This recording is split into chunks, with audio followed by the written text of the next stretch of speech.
Hello, I'm the Daily Storyteller, and I'm here to keep you company today. If you've visited my channel before, welcome back. And if this is your first time, I'm so glad to welcome you to the world of stories. I know many of you use these videos to relax or to help fall asleep more easily. So get comfortable, let your body relax, and allow the gentle sound of rain in the background to wash away your stress and worries. In this video, you'll hear chilling stories, most of them based on true events, told with honesty and depth. If you enjoy this content, please like the video and subscribe to my channel. Now then, let's begin. Story: The Shadows Beneath the Floorboards. Sarah's hands shook as she unpacked the last of her boxes. The old house on Ashford Lane was far from perfect, but it was hers. A fresh start after the mess of her recent breakup, a chance to begin again in a place untouched by the ghosts of her past. The house was a relic, over a century old, its walls steeped in history, its floors creaking with age. As Sarah stepped into the living room for the first time, the air felt different. The house, though cold and hollow, seemed to breathe, as if it was alive.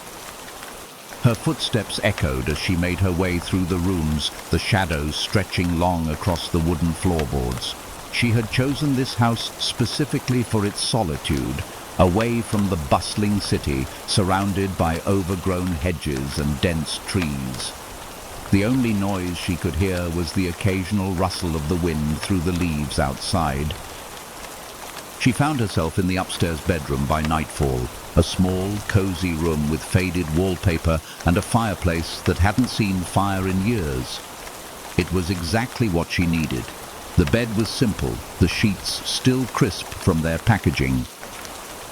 She lay down, letting the weight of the day slip away, and closed her eyes. But sleep didn't come easily. It started with a soft tapping. A light, rhythmic sound, almost like nails scraping against wood. Sarah opened her eyes, staring into the darkness, listening. It was coming from beneath the floorboards. Her heart skipped. She told herself it was nothing. The house was old. Houses creaked. It was probably just the house settling. But as the minutes passed, the tapping grew louder. More distinct. Tap, tap, tap. It was so soft, so deliberate, it felt like someone, something, was trying to communicate from beneath the floor. Her throat tightened, but she stayed still. The tapping continued for what seemed like an eternity, growing louder, as if the thing beneath her bed was inching closer. Then, just as abruptly as it began, the sound stopped. Sarah waited, barely breathing.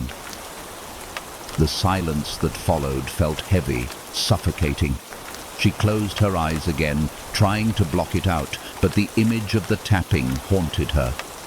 What if it wasn't just the house? What if there was something more, something darker, more sinister hiding beneath the floor? Suddenly the silence was broken by a low growl. Sarah froze. It wasn't the wind, it wasn't the house settling, it was something far more sinister. A guttural, unnatural sound that seemed to vibrate through the very foundation of the house. The noise reverberated through the walls, sending a tremor through the floor, like a distant rumble that shook the earth itself. It was so deep, so animalistic, it felt as though the sound was coming from within her very bones.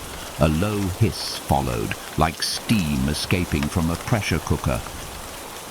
The noise crawled up from beneath the floorboards, rattling the thin wood, vibrating through the air, settling in her chest like a weight. She couldn't breathe. The cold was biting now, a bitter chill that made her body tremble uncontrollably. It wasn't just the temperature, it was something colder, a presence. Her mind screamed at her to move, but her body refused to obey. the growl turned into a low, wheezing sound, like something breathing heavily in the dark, something with an immense weight pressing down upon it. It felt like the walls themselves were exhaling, their breath cold and fetid. The floorboards creaked louder, as if something was shifting beneath them, pressing against the wood, scraping against the foundation. A series of sharp, jagged noises followed, like claws digging into the wood, scratching and tearing at it. The scratching continued, followed by a wet, squelching sound. Something wet and heavy, dragging itself slowly across the floor beneath her. Tap. Scrape. Slither. It was getting closer. Sarah could hear the faintest shuffle of what could only be a massive body moving underneath her, the walls groaning in protest as whatever it was moved, its weight making the house feel as though it was sinking, pulling the air from her lungs. Then came the unmistakable sound of a wet, deep breath being taken, slow and deliberate. The inhale was followed by a grotesque exhale that seemed to rattle the very walls. Her breath caught in her throat as the shadow under the floorboards seemed to pulse in time with the exhale. The cold pressed harder against her skin, almost suffocating. Then, nothing. The silence returned. The absence of sound was worse than the noise. It lingered in the air like a thick, choking fog, suffocating the space between each breath. The feeling of being watched grew stronger, the weight of something unseen pressing down on her shoulders. It was no longer just a noise. It was a presence, something watching her from below, waiting for the right moment to strike. Then the floor groaned again. This time the boards beneath her feet lifted ever so slightly. It was a slow, calculated movement. Something was trying to push itself through from beneath. The crack in the wood widened, just enough for Sarah to see the faintest glimpse of something dark and shifting below the surface. Her heart thundered in her chest. She wanted to run to escape, but her legs wouldn't move. The room was frozen. The thing beneath her, whatever it was close, closer than ever. She could feel its breath against her skin, the hairs on the back of her neck rising with the palpable sense of its presence. And then, there it was, a shadow. It flickered at the edge of her vision, barely there, but unmistakable. The shape moved, twisted, slithering just beneath the wood, a mass of shifting blackness that seemed to flow and coil like smoke, its form constantly changing. A deep, wet sound followed, as if something was writhing underneath, stretching to break free. "Come closer," the whisper came again, so close now she could almost feel the words brush against her skin. "It's waiting." The growl erupted once more, louder and closer than ever. It echoed through the walls, rattling the entire room. Something scraped across the floor, a sound like nails dragging across a chalkboard. The floor beneath her feet groaned once more, but this time it wasn't just the house settling. The shadow pushed up harder, faster, as if it could no longer wait. A pulse of cold shot through the air, so intense it made Sarah's teeth ache.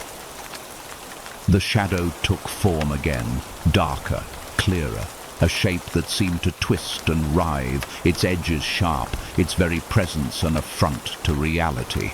It was coming. Sarah's heart raced in her chest, her hands clammy as the shadow beneath the floorboards seemed to grow in size, its dark mass pressing harder against the wood. The floor creaked and groaned as though the entire house was struggling to contain whatever lay beneath it. The temperature in the room dropped further until it felt as though her breath itself had turned to ice. The shadow flickered once more, stretching and contorting like a living, writhing entity, desperate to break free. Tap, tap, tap. The rhythmic tapping resumed, louder, faster now, as if the creature beneath was trying to break through the wooden barrier. With every strike, the floorboard buckled further, the wood splitting with a sickening crack.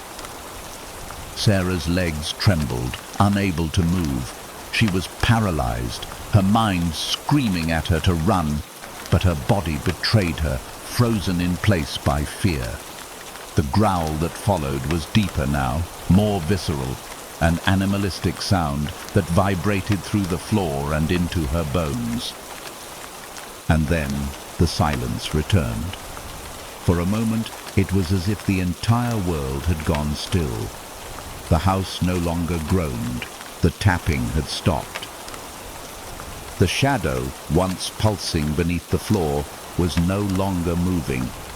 But Sarah could feel it watching her, waiting for her to make the next move. The heavy, suffocating air pressed against her chest, making it hard to breathe.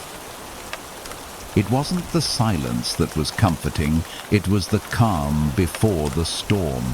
Then, with a sudden, sharp crack, the floorboard splintered and the shadow shot up, its form bursting through the gaps like a monstrous beast clawing its way into the room. The creature that emerged was unlike anything Sarah had ever seen. Its body was a mass of shifting black tendrils, stretching and twisting, its form growing ever larger as it slid through the cracks in the wood. The tendrils were jagged and sharp, like broken glass, glowing faintly with an eerie, unnatural light. It seemed to pulse, alive, its movement sending waves of cold air cascading through the room. Sarah stumbled backward, her eyes locked on the creature as it reared up, towering over her. It had no face, at least not in the traditional sense. Where its head should have been was a swirling vortex of darkness, shifting and changing like a storm cloud, its edges ragged and frayed. The air around it crackled, filled with an oppressive energy that made her head spin. Its eyes, if they could be called eyes, were pools of blackness that absorbed all light, staring into her very soul.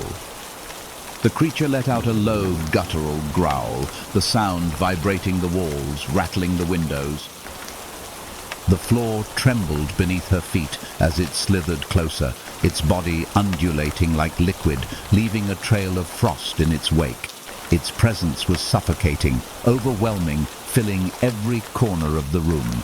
Sarah's chest tightened as if the very air had been sucked out of her lungs. She tried to scream, but no sound came.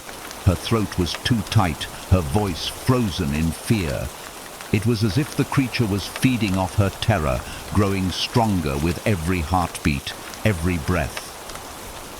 The room seemed to shrink, the walls closing in around her as the creature advanced, its tendrils reaching out like dark, twisted fingers.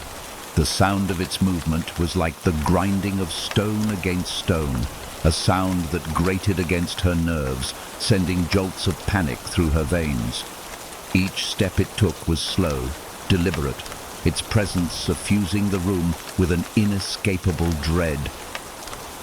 And still, its black eyes never left her. "Please," she whispered, her voice barely audible over the pounding of her heart. "What do you want?" The creature didn't answer with words. Instead, it moved closer, its tendrils scraping against the floor, leaving a trail of dark mist that swirled in the air.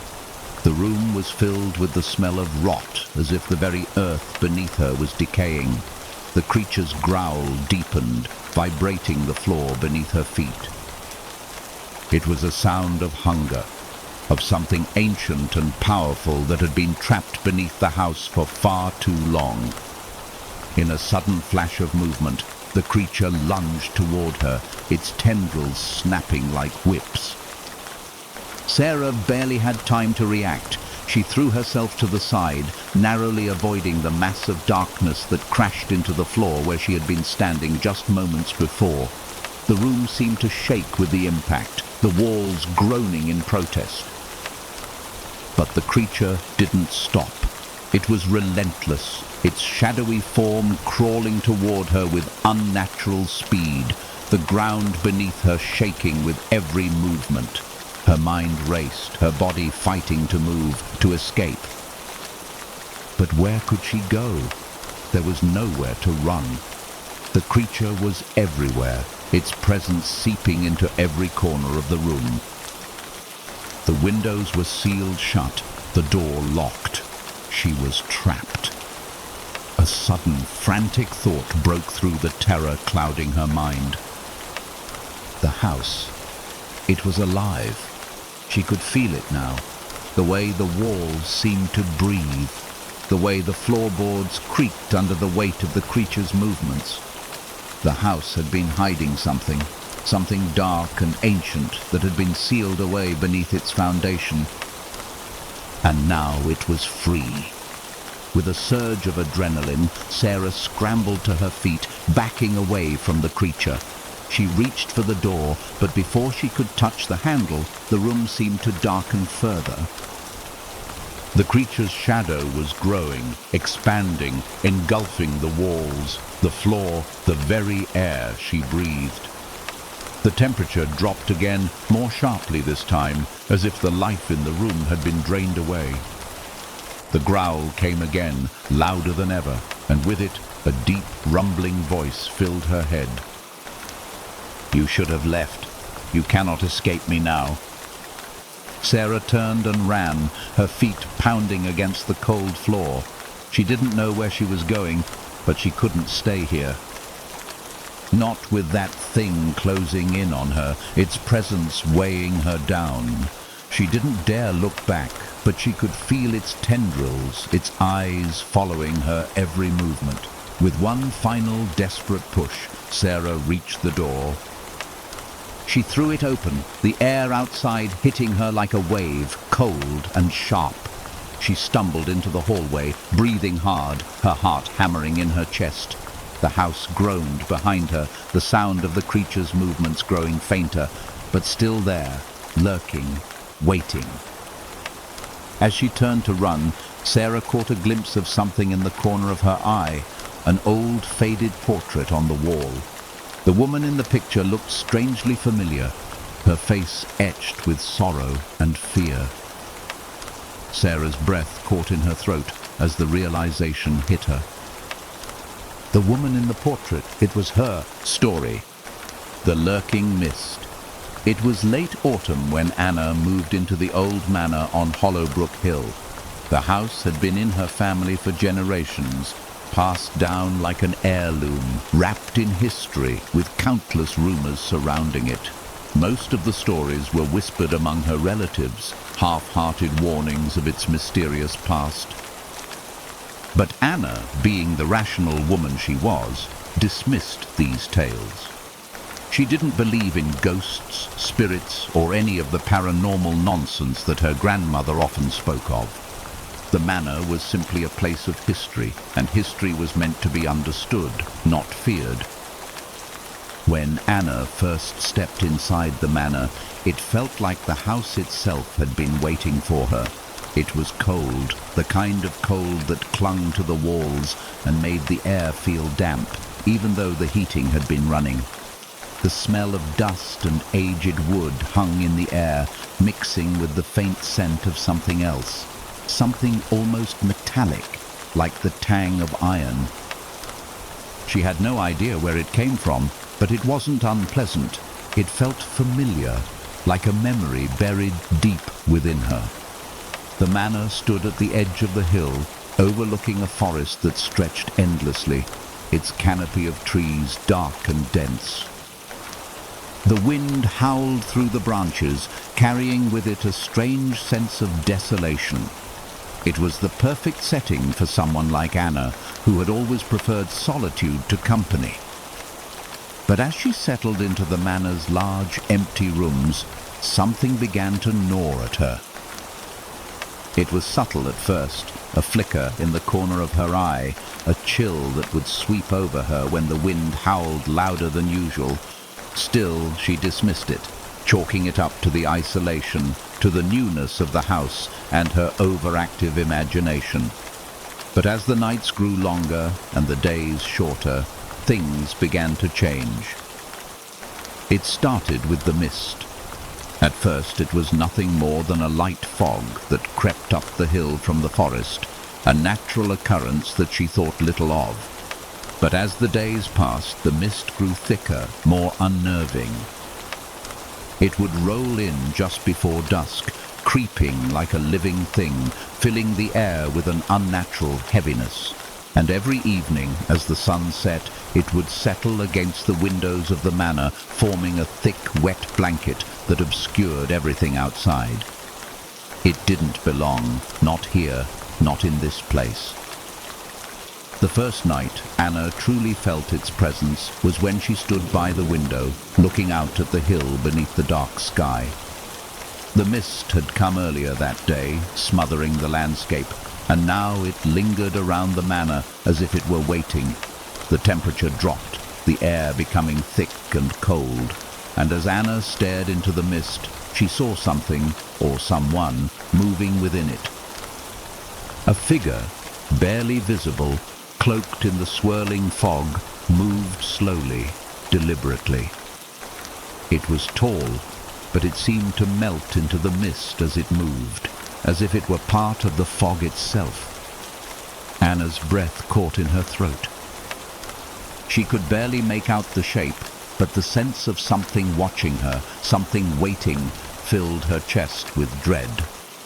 She blinked, and when she opened her eyes again, the figure was gone. Anna's pulse raced as she backed away from the window.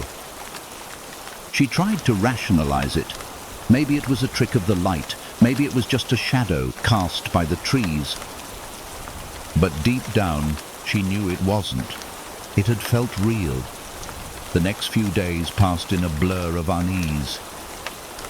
The mist grew thicker, and every evening, without fail, it returned. Anna began to lock the windows and doors, even though she knew it wouldn't make a difference. She would hear the soft rustling of something in the fog, the faintest scraping sound, like nails dragging against stone. Each time she heard it, her heart would skip a beat and her eyes would dart to the windows, half expecting to see that figure again. But each time, the mist would settle into the silence, leaving her with nothing but the sensation of being watched. One night, as Anna sat in the study, reading through the family's old records, she heard it again. A faint scratching, followed by a low whisper, almost inaudible, but undeniably there. The voice seemed to echo from deep within the mist, a soft murmur that sent a chill down her spine. It wasn't words she could understand, but the tone was unmistakable, pleading, desperate. Her curiosity, despite her fear, pushed her to investigate. She grabbed a flashlight and headed to the door. The mist outside was heavier than ever, swirling around in thick coils, obscuring the view of the garden. She could barely see the end of the driveway, let alone the trees that loomed on the edge of the hill. As she stepped outside, the cold air bit into her skin, and the mist wrapped around her like a suffocating blanket. She could feel it on her face, in her lungs, as if it were alive, breathing with her. Every step she took seemed to make the fog grow thicker, heavier. The ground beneath her feet seemed to shift, uneven, as if the earth itself was moving. "Who's there?" she called out into the fog, her voice trembling despite her best efforts to sound calm.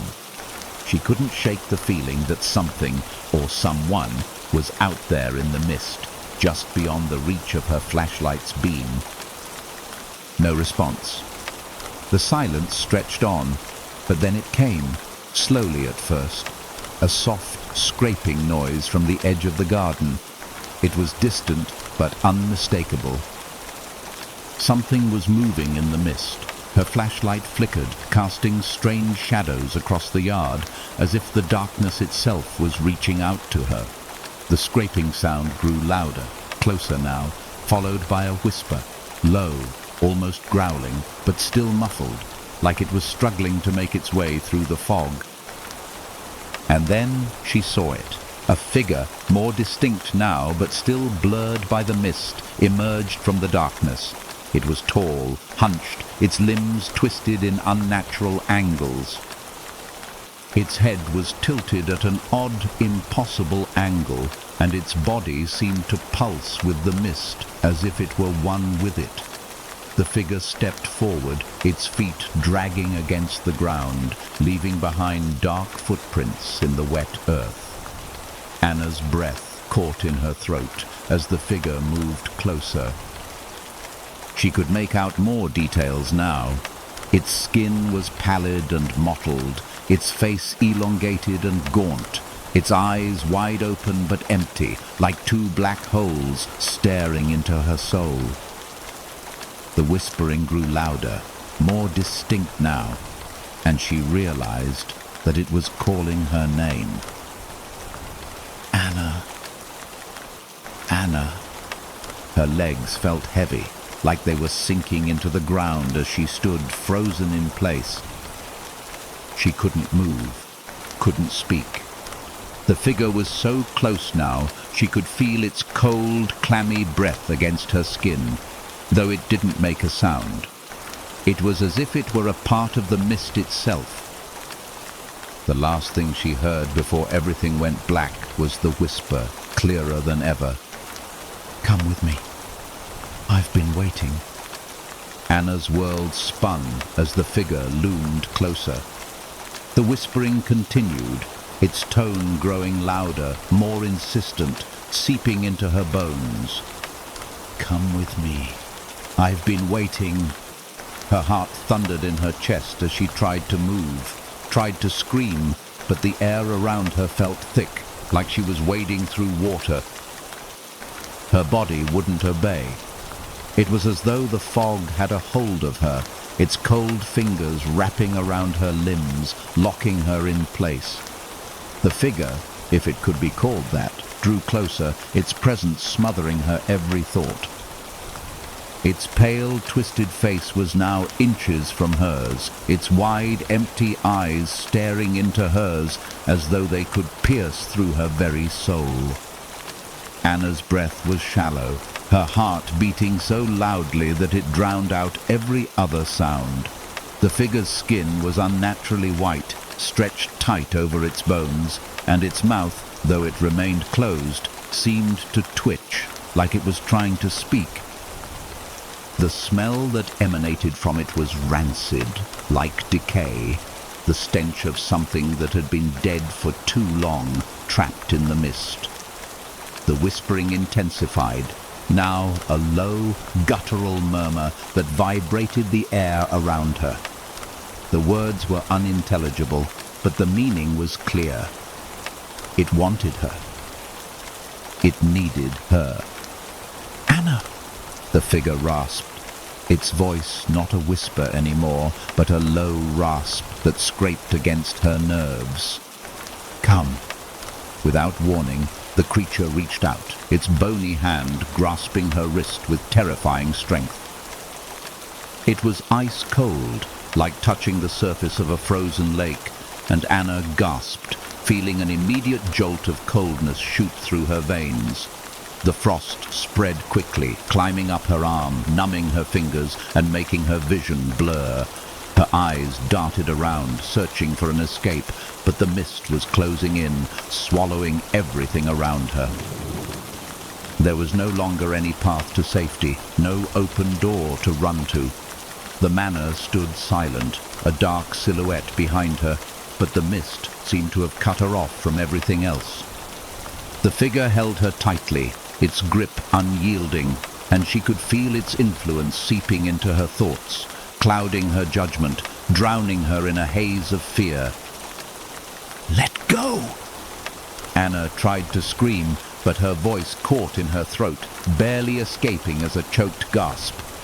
She felt the fog pressing in on her lungs, squeezing the air from her chest, and for a moment she thought she might suffocate.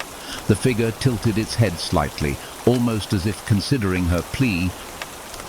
Its mouth, now slightly ajar, released a low, wheezing sound, followed by the same whisper, "I've been waiting." Anna's eyes burned as she tried to pull away, but its grip only tightened. Her vision was blurring, her head spinning as the cold spread through her body.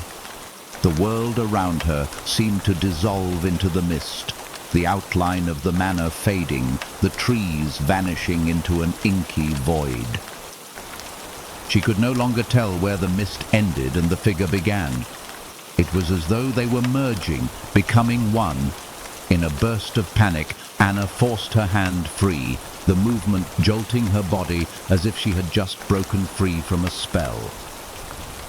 The figure recoiled, its face contorting in something that could have been rage, or perhaps hunger.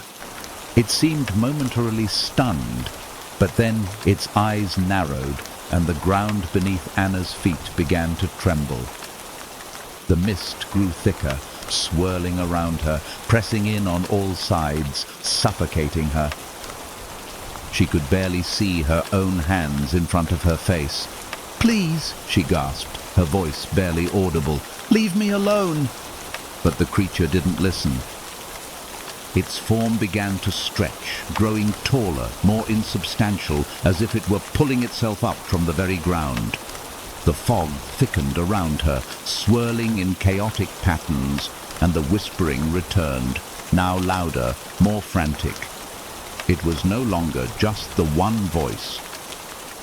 There were more now, hundreds, thousands of voices, all calling out to her at once, overlapping, blending into a cacophony of despair. The voices became more distinct. Anna could hear them clearly now, each one speaking a single word, a single plea. "Come." The air around her grew colder still, the frost creeping up her legs, biting into her skin. The temperature dropped so sharply that she could see her breath, thick and white, swirling in the frigid air. Her body trembled uncontrollably, not just from the cold, but from something deeper. The ground beneath her feet began to feel unsteady, as if it were slowly sinking, giving way to something beneath. The mist seemed to deepen around her, suffocating, as if trying to pull her into the earth itself. The voices grew louder, surrounding her, filling her head with the same desperate call. The creature in front of her, its form now stretching and distorting in the fog, began to move closer again, its mouth opening wider, revealing rows of sharp, jagged teeth. It was not just a figure in the mist anymore. It was something alive, something ancient, and it was hungry.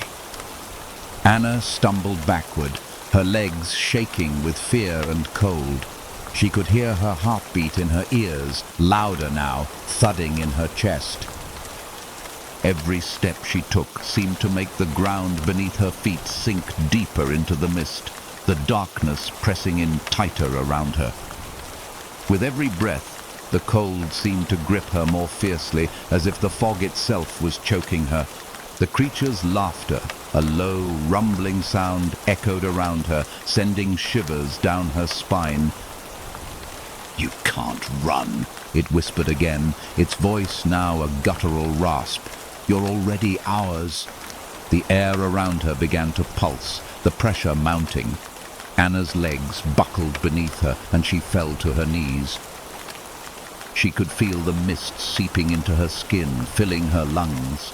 She gasped, her hands pressed against the ground, trying to steady herself, but the earth beneath her felt unstable, like it was crumbling away. The ground was no longer solid. It was shifting, folding in on itself. The figure moved closer, its face now inches from hers. The whisper was now in her ears, a soft, intimate sound, as though it was speaking directly into her mind. "We have been waiting. We are the mist." Her vision began to fade, her strength leaving her as the darkness enveloped her. She was drowning, suffocating in the very air around her. She tried to scream, but it was as if the mist had stolen her voice, her breath, everything. Her limbs went numb, her eyes closing as the world around her turned to blackness. And then, in the silence, something in the air shifted. The mist paused. The voices ceased.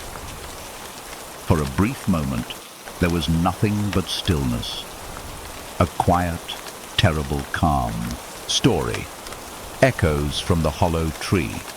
The village of Wrenwood was quiet, almost unnervingly so.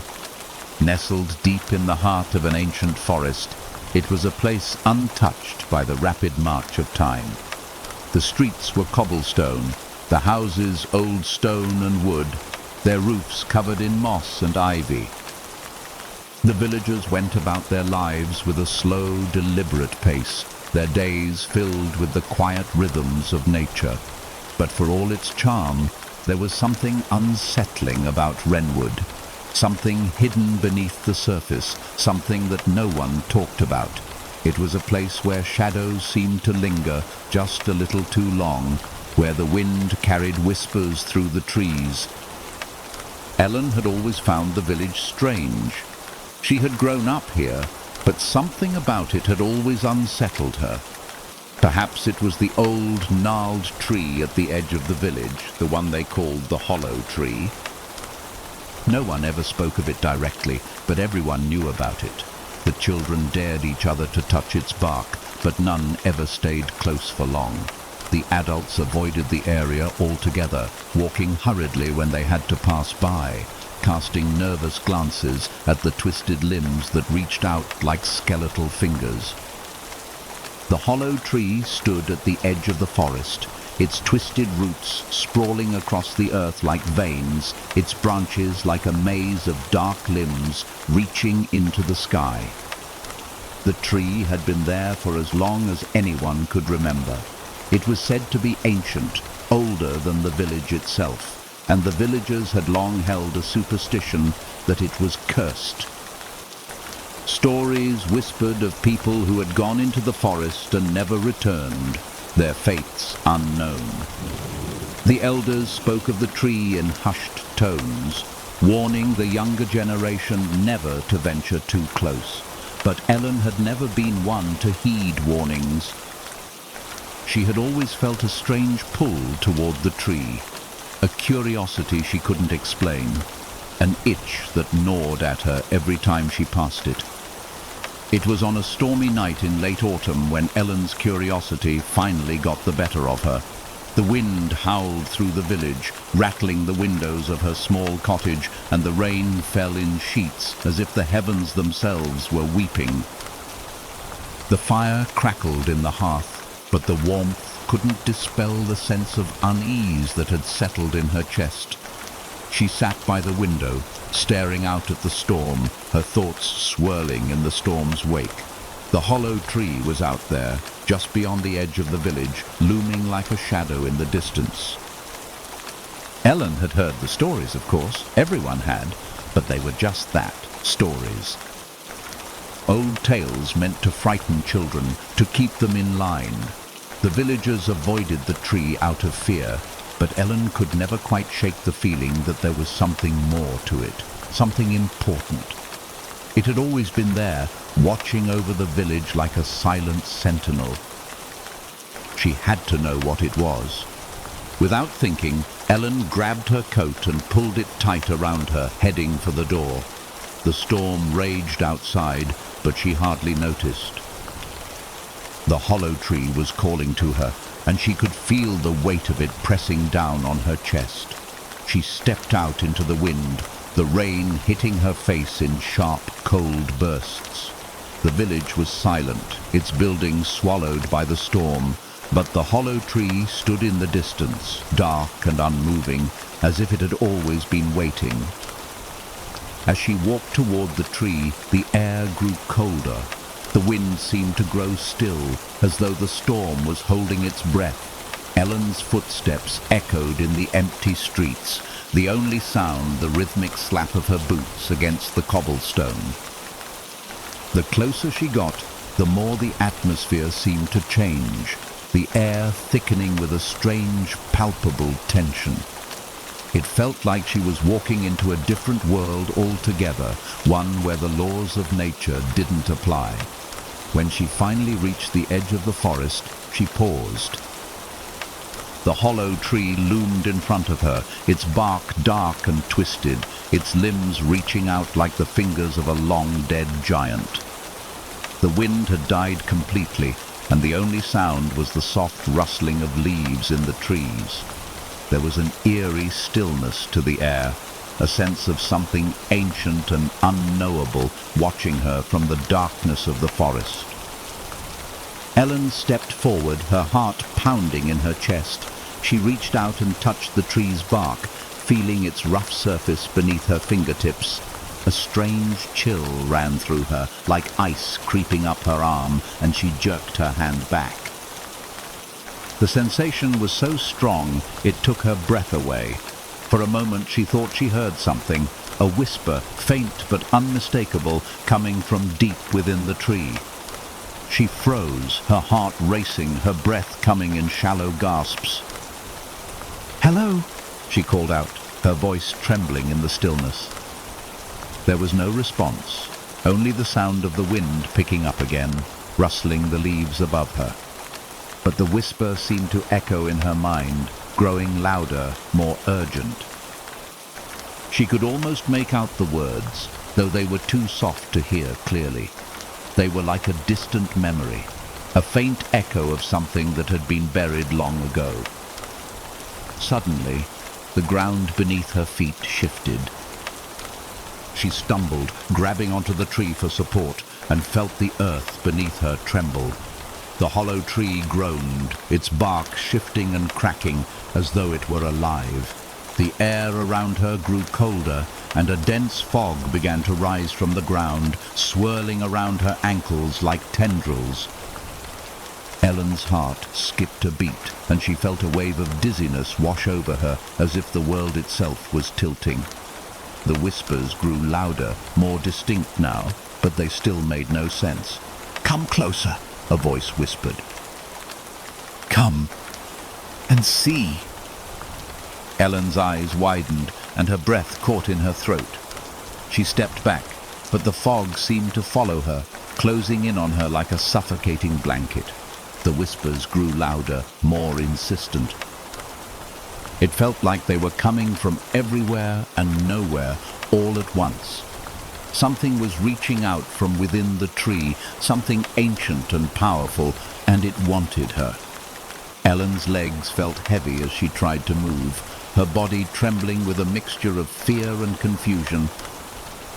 The mist swirled around her, thickening with every breath she took, until it seemed to have a life of its own. The air was icy, like 1,000 invisible fingers caressing her skin. It pressed in on her, suffocating her thoughts, making it harder to think, to breathe. But still, the whispers came, soft and insistent, each word wrapping around her mind like a noose. "Come closer," they urged, as if they were pulling her deeper into the darkness. Her pulse raced as she stumbled backward, but the fog kept following her, closing in around her like a trap. She could barely see her hands in front of her face, the mist so thick it was like walking through a veil of nothingness. The tree, once so distant, now felt closer, its dark limbs towering above her like the claws of a giant, reaching down toward her. And with each step she took away from it, the whispers grew louder, their tone changing, twisting into something darker. "Come and see the truth." A strange compulsion began to take hold of Ellen. She had to look. She had to know what was hidden in the hollow tree. It was like a force outside of herself, something ancient that called to her, demanded that she look deeper. Despite every instinct in her body screaming to turn and run, she found herself moving toward the tree once more, stepping through the thick mist, drawn forward by something she couldn't resist.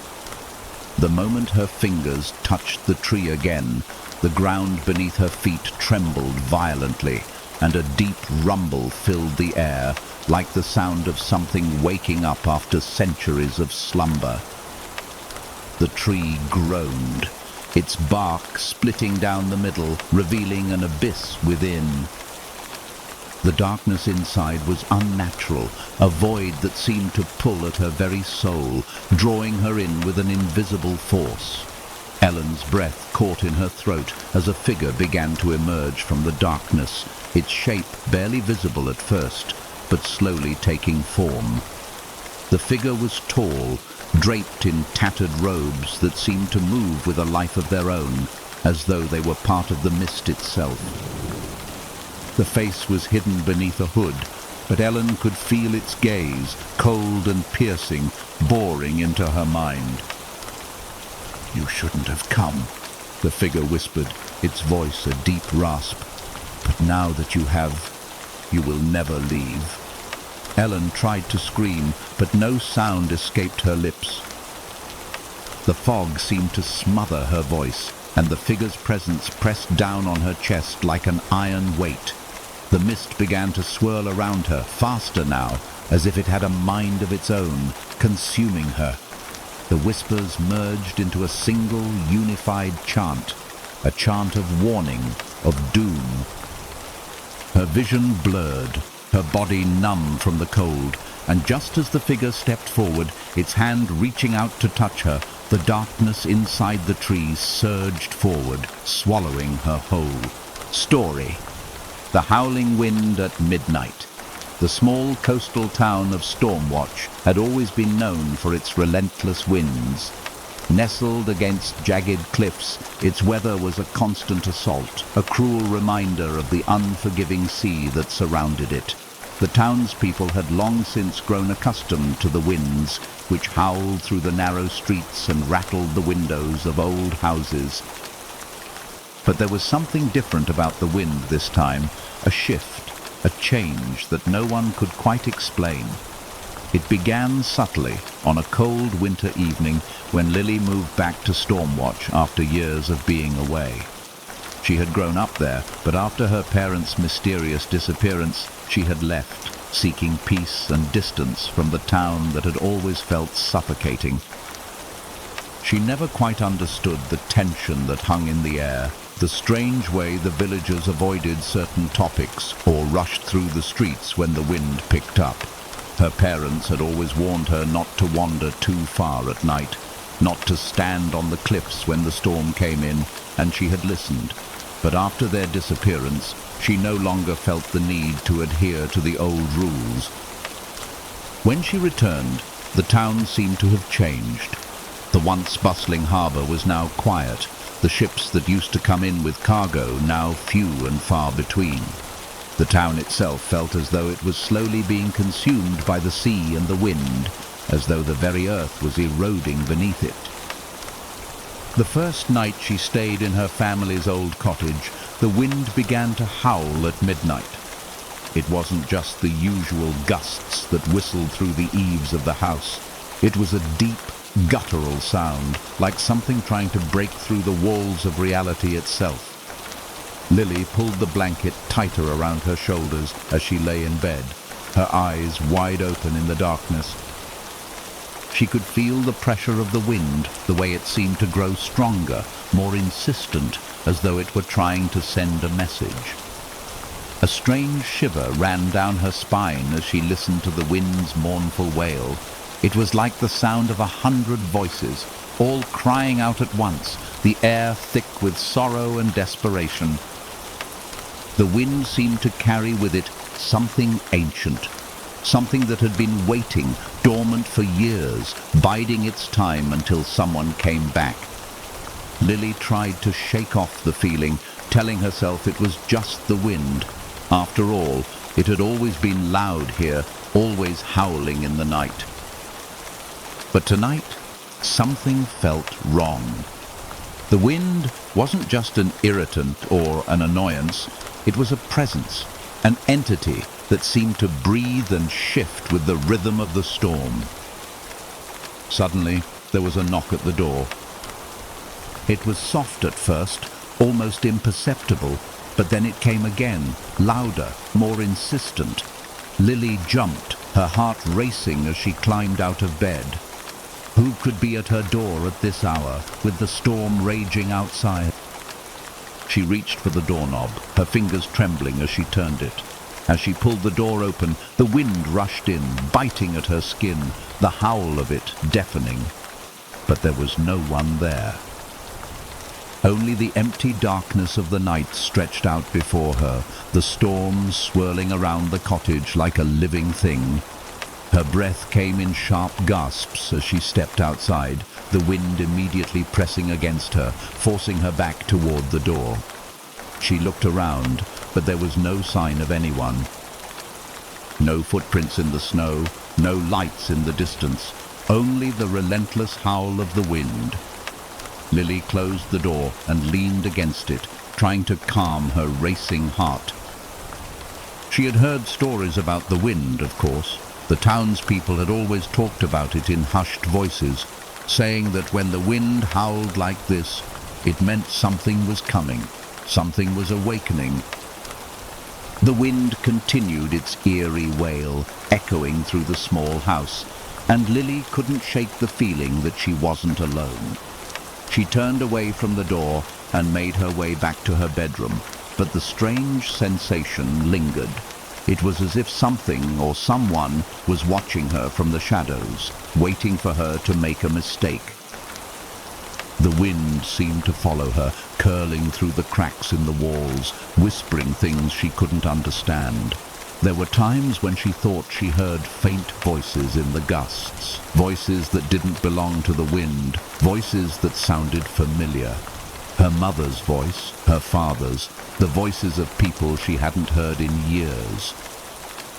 They were calling her, beckoning her to listen, to understand what had happened all those years ago. Lily tried to ignore the growing unease, but the closer she got to the bed, the more the whispers grew. She pulled the covers up over her head, trying to drown out the noise, but it was impossible. The wind wasn't just outside anymore. It was inside, filling every corner of the house, suffocating her. And then, just as she thought she might lose her mind, the whispers stopped. The silence was deafening. The wind had ceased. Lily lay there, frozen, waiting for the storm to resume. But it didn't. For the first time in years, the town of Stormwatch was still. The stillness was unnerving. Lily lay in the dark, unable to move, her mind racing. What had just happened? Why had the wind stopped so suddenly, so completely? It was as if something had taken a breath and held it, waiting for the next moment to strike. Her thoughts were interrupted by a soft scraping sound, faint at first, but growing louder. It was coming from the window, the sound of something moving against the glass. She sat up, her heart pounding in her chest. She tried to ignore it, tried to convince herself it was just the storm playing tricks on her, but the sound persisted, growing more insistent. Scrape, scrape, scrape. Lily swung her legs over the side of the bed, her feet hitting the cold floor with a jolt. She stood, her body shaking with unease, and moved toward the window. She reached out, her fingers brushing the cold pane of glass, and pulled the curtain aside. At first, there was nothing, just the darkness of the storm outside. But then she saw it. Something moving in the shadows just beyond the window, shifting, slithering. It was a figure, barely visible, but unmistakable in its movements. The shape of a person, or something that resembled a person, standing in the yard, its limbs long and thin, stretched unnaturally. Lily's breath caught in her throat, and her eyes widened in horror as the figure turned its head toward her. Its face was obscured, but the eyes, dark, empty, stared directly at her. For a moment, neither of them moved, locked in that strange, terrible moment of recognition. The figure reached out a hand, slowly, deliberately, its fingers elongated, the nails sharp and unnatural. It pressed against the glass, and Lily felt a jolt of icy cold shoot through her chest. The hand on the glass didn't leave a mark, but the cold lingered, spreading out from the window, filling the room with a suffocating chill. The figure didn't speak. It didn't need to. Its presence was enough. Lily turned away from the window, her heart pounding, her legs weak beneath her. She backed up, stumbling, trying to find her bearings. The wind started up again, but it wasn't the same. It was louder now, more violent, as though the storm was angry, as if it were shaking the very foundations of the house. The house creaked and groaned under the weight of the storm, the walls trembling as the wind howled through the cracks. Lily rushed to the door, but before she could open it, a sound, sharp and urgent, echoed through the house, the sound of something scraping against the floorboards. She turned just in time to see the shadow dart across the room, vanishing into the darkness. The wind roared louder, and for the first time in years, Lily felt the weight of her parents' disappearance. The wind wasn't just the wind, it was something more. Something that had always been here, waiting for her to return. Lily turned to the door and opened it, stepping outside into the storm. The wind howled around her, but it wasn't just a storm anymore. It was the beginning of something that had been waiting for her, waiting for the right time to come back. The howl of the wind rose to a crescendo, filling her ears as the storm took shape around her, and Lily knew, deep down, that she had never left Stormwatch. The wind had always been calling her home. Story: The Forbidden Lantern. The town of Black Hollow had always been a place of quiet whispers and mysterious legends. Nestled in a valley, surrounded by thick forests and mist-covered hills, it was a place where the boundaries between the natural world and something darker were never quite clear. Most people who lived in Black Hollow kept to themselves, rarely leaving their homes after sunset, and the children were taught from a young age to stay away from the old woods on the outskirts of town. It was a place they called the Wraithwood, and it was said to be cursed. But to Lily, who had recently moved to Black Hollow in search of a new beginning, these were just stories, old tales meant to entertain, not to be taken seriously. She had always been skeptical of the supernatural and the strange silence of the town, the way the villagers seemed to avoid looking directly at her when she asked about the Wraithwood, only fueled her curiosity. One rainy evening, as the mist rolled in from the hills, Lily found herself wandering through the streets, the wind howling around her, tugging at her coat. She had only been living in Black Hollow for a few weeks, but already she had noticed the strange things. People glancing over their shoulders, hurried steps when the wind began to rise, and the way the sky seemed darker here than anywhere else. It was as if the town was constantly under the weight of a storm that never quite passed. She had heard the rumors, of course, that the Wraithwood was haunted by the spirits of those who had gone missing over the years, that a strange lantern appeared on nights when the wind was strongest, casting an eerie glow over the forest. And the most chilling story of all, how anyone who followed the lantern's light would be lost to the woods forever, never to return. Lily couldn't help but smile to herself as she thought about it. She was a rational person, someone who believed in science and reason, not in ghosts and curses. But that didn't stop her from being intrigued. Something about the forest called to her, an inexplicable pull that she couldn't resist. That night, after a particularly violent storm had passed, Lily found herself standing at the edge of the Wraithwood, her breath visible in the cold air. The trees towered above her, their branches twisted and gnarled, casting long, jagged shadows on the ground. The wind had died down, leaving behind a deep, oppressive silence that felt unnatural. The fog was thick now, swirling around her ankles, and she could barely see the path ahead.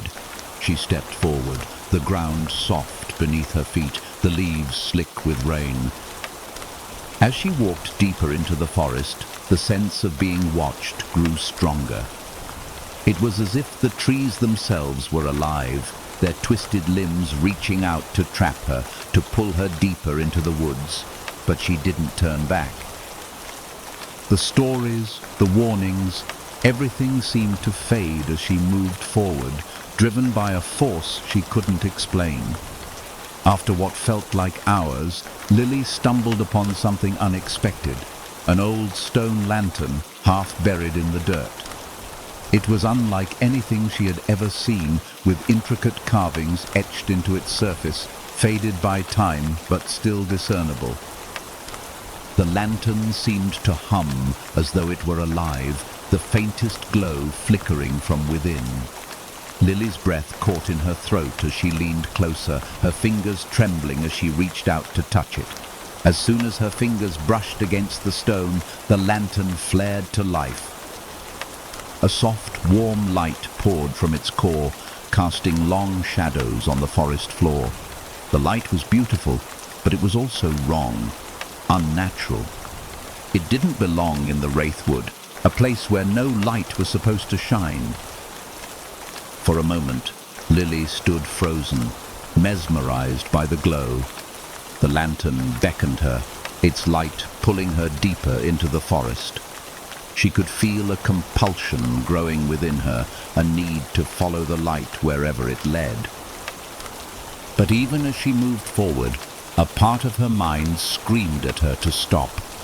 She had read the stories, heard the warnings. She knew what happened to those who followed the lantern's light.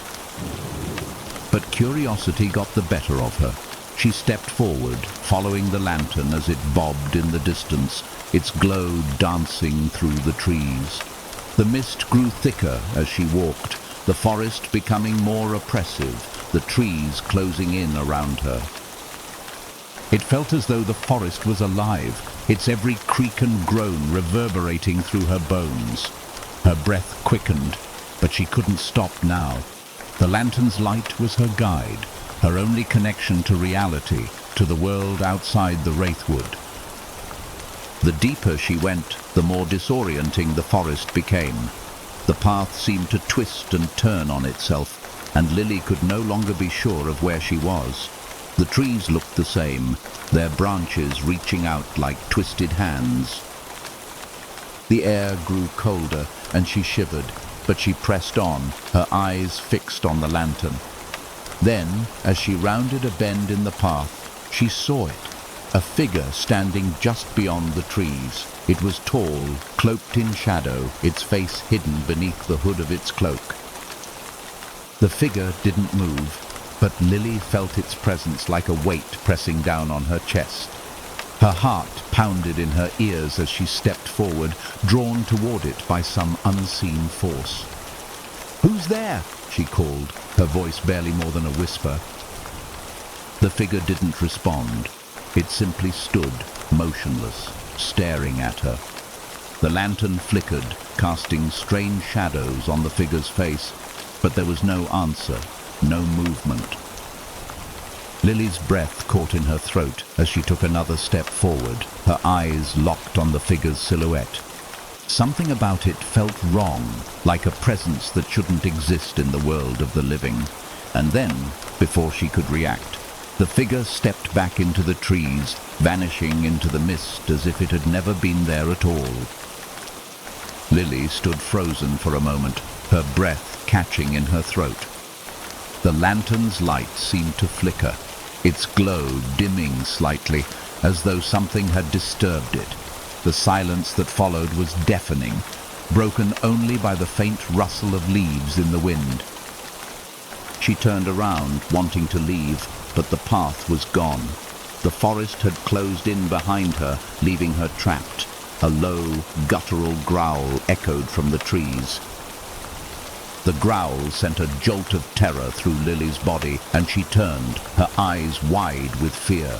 The lantern's light flickered again, casting strange, elongated shadows across the trees, but the path ahead was now shrouded in darkness. She could feel the presence of something moving in the shadows, closing in on her, stalking her. Her heart raced as she stumbled backward, her legs shaking with fear. The mist seemed to grow thicker around her, swirling with an almost malevolent energy, suffocating her every breath. She reached for the lantern, trying to steady herself, but it seemed to have a life of its own now, the glow pulsing in time with the thumping of her heart. Another growl, louder this time, reverberated through the trees. Lily turned, her breath coming in short gasps, and saw something moving in the darkness. It was large, its shape indistinct, but she could hear its heavy footfalls as it stalked toward her. Her eyes darted around, searching for an escape, but the forest had become a labyrinth, its paths twisting and folding in on themselves. The growling grew closer, and Lily's breath caught in her throat. She could hear the thing moving through the trees, its steps heavy and deliberate. She could feel its presence, its eyes on her, watching her every move. She ran. The lantern's light flickered erratically as she bolted down the path, but the forest seemed to stretch on forever, the trees closing in around her like a cage. Her legs burned, and the cold air seemed to freeze her lungs with every breath. The growling was getting louder, closer, and she knew it was only a matter of time before the creature caught up to her. Suddenly, she heard the snap of a branch behind her, followed by a low, feral growl. She turned just in time to see the shape of the creature. Its glowing eyes locked onto hers, its body massive, covered in dark fur, and its claws like razors glinting in the lantern's light. It lunged. Lily screamed, the sound piercing the silence of the wraithwood. But before the creature could reach her, the ground beneath her feet gave way. She fell, tumbling down into the darkness, the lantern's light flickering one last time before everything went black. Story: The Bleeding Sky. The sky over Ashen Ridge was never truly blue. Even in the height of summer, the clouds clung to it, dark and oppressive, as though something terrible was always on the horizon. The small village, nestled on the edge of a vast moor, had lived under the weight of that sky for generations. The locals spoke of it as though it were a natural thing, as if the sky had always bled that sickly shade of red at dusk, its hue deepening as the sun sank into the earth. No one dared to ask why, and no one ever left Ashen Ridge. Isla had grown up hearing the stories, the warnings, but as a child she had always thought them to be mere superstition.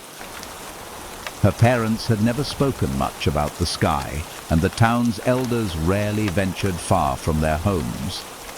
But as she grew older, she began to notice the subtle things, the way people flinched when they saw a blood-red sunset, how the children dared not venture near the edge of the moor after dark, and the way the air always felt heavy, thick with something unspoken. Her curiosity began to gnaw at her when she turned 16, the year her brother disappeared. No one in Ashen Ridge had ever questioned the way things were, but Isla felt an undeniable pull toward the mysteries the village concealed. When her brother, Ethan, had vanished 3 months ago, she knew something had gone terribly wrong. The village had always had its strange customs, its rules about what could and couldn't be spoken of, but no one had ever simply disappeared before. Ethan had been a quiet, introspective boy, but he had never shown any sign of wanting to leave. And yet one evening he simply walked out into the moor as the bleeding sky stretched across the horizon and never returned. The police had searched for days, but there were no signs of him. His disappearance had been written off as another casualty of the moor, another lost soul swallowed by the vast, barren landscape. But Isla didn't believe that. She knew there was more to it. The villagers were hiding something about the land, the sky, and the forces that lingered just out of sight. That evening, as the crimson sky bled into darkness, Isla stood by the edge of the moor, her eyes locked on the horizon. The wind whipped through her hair, carrying with it the faint scent of something decayed. The air was heavier than usual, as though the atmosphere itself was pressing down on her chest. She could feel the pull of the moor, its vastness, its emptiness, drawing her in. It was as if the moor knew something she didn't, a secret that had been buried for centuries. Isla had heard the stories about the blood moon, about how it signaled the return of something ancient, something that had been waiting for the right moment to rise again. The elders had spoken in hushed tones about the sky's strange hue, how it wasn't natural, how it was a warning. The blood-red sky wasn't just a phenomenon, it was a mark, a sign of something that had been disturbed. As the wind picked up, she heard it, soft at first, like a murmur, but growing louder. A voice. No, not a voice, more like a hum, a deep, resonant sound that seemed to vibrate in her bones.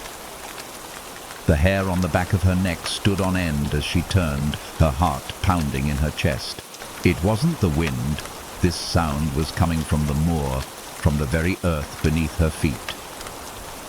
Isla's breath hitched as the sound grew louder, rising in pitch, until it was a low, rhythmic hum. The ground beneath her feet trembled slightly, and she stumbled, catching herself on the jagged rocks at the edge of the moor.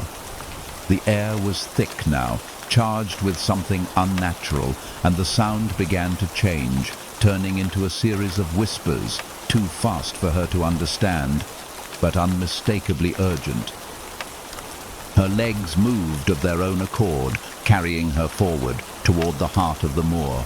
Her eyes scanned the land around her, the fog rising in thick tendrils, curling and twisting around the rocks and shrubs. The whispers were becoming clearer now, the words slowly forming in her mind. "Come closer." Her heart raced as she followed the sound, her feet sinking into the soft, wet earth. She wasn't sure why she was doing this.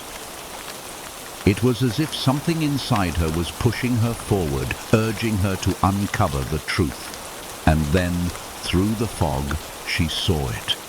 A figure. It was standing in the distance, just beyond the reach of the fog, tall and indistinct, like a shadow stretched across the land. Isla's breath caught in her throat as she stepped closer, her pulse quickening with each step. The figure didn't move, its presence like a dark stain against the sky. But Isla could feel it watching her, waiting. She hesitated, then continued forward, her feet crunching against the undergrowth. The figure remained motionless, its outline becoming clearer as she drew near. The whispers had stopped, but she could still hear the hum beneath the earth, deep and steady, like the beating of a heart. When she was just a few feet away, the figure turned toward her, its face obscured by the fog, but its presence was undeniable, a force that seemed to command the very air around her. A cold shiver ran down her spine as the figure raised its hand, pointing toward the sky. The crimson clouds above began to swirl, twisting violently as though they were being pulled by some unseen force. The bleeding sky was alive, and it was feeding on something. And then the figure spoke. "You are too late," it whispered, its voice deep, ancient, and filled with an unbearable sorrow. The figure stepped forward, its movement fluid and unnatural, as though it were gliding above the earth.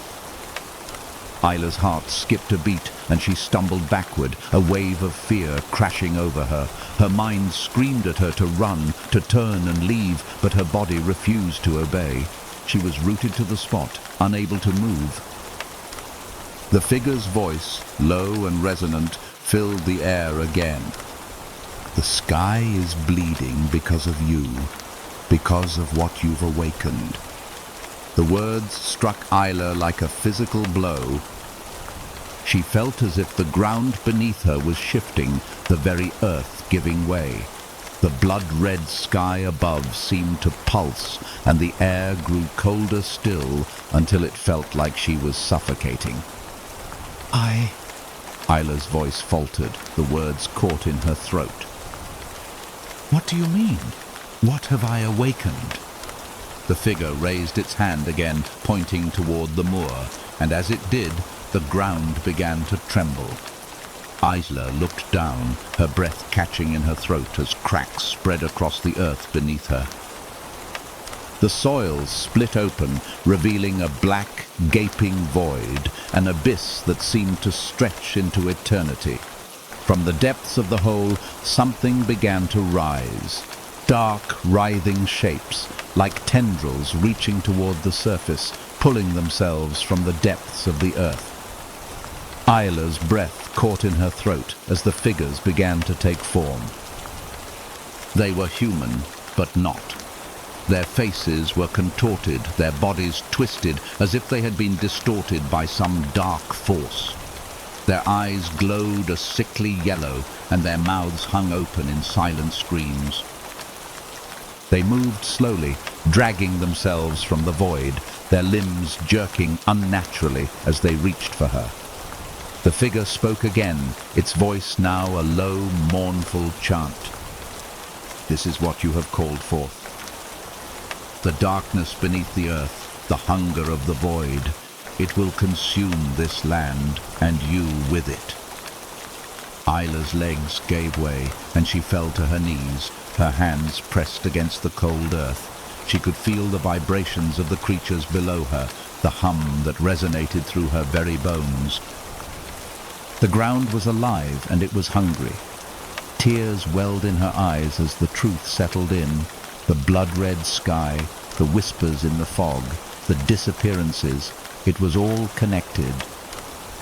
The moor, the land itself, was cursed, and she had come too close to the truth. She had awakened something that should have remained buried, something ancient and terrible that had waited for centuries to rise again.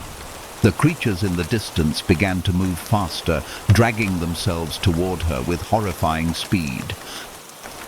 Isla tried to scramble to her feet, but it was too late. The figure stepped closer, its presence overwhelming.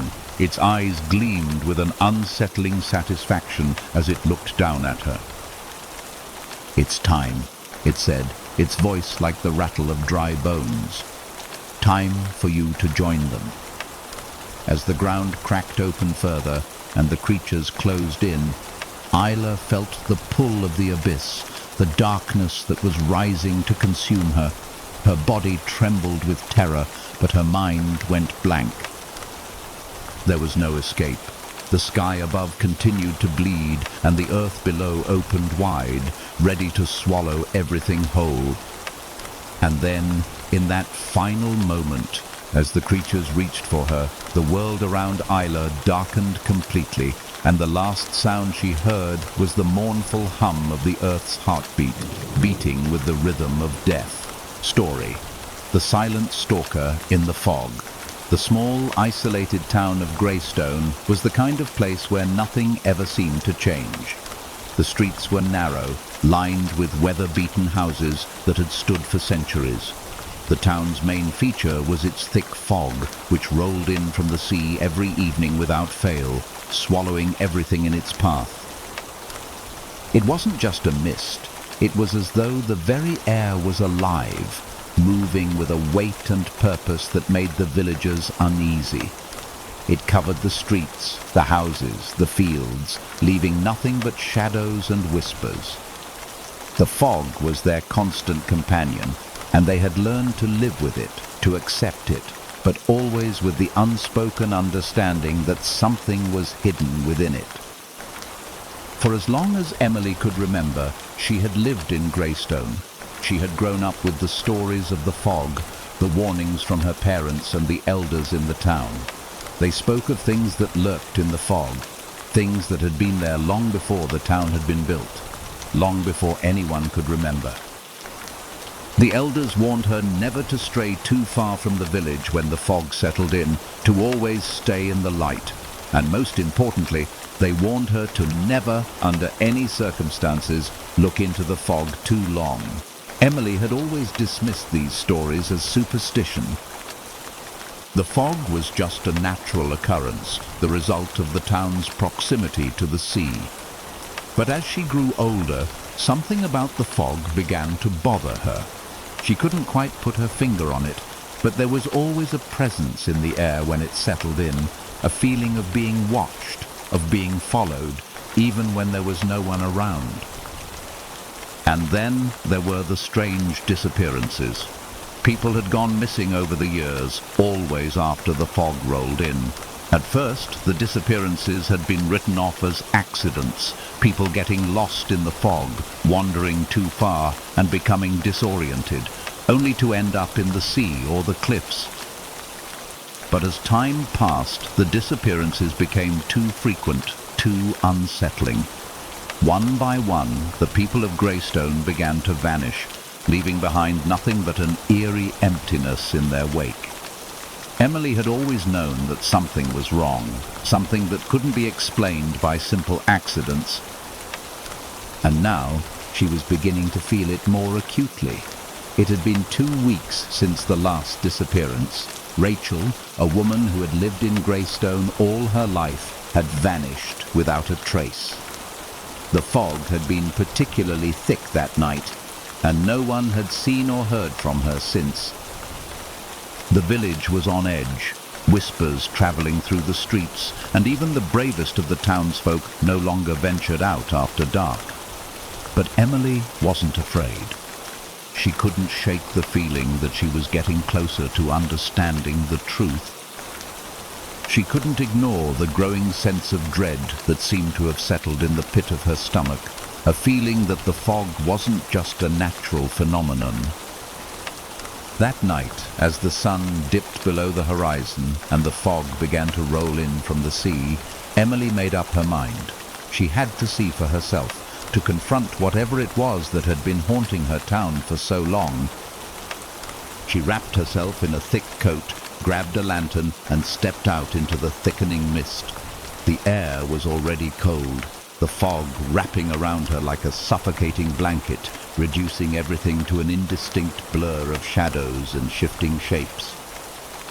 As she walked through the village, the lantern's light barely pierced the dense fog. The houses on either side of her were barely visible, their outlines fading into the mist. The silence was deafening, broken only by the soft rustling of the fog moving through the trees. The world seemed to shrink, closing in on her, and Emily's heart began to race. Every step she took felt like an intrusion, like she was trespassing into a space that didn't belong to her.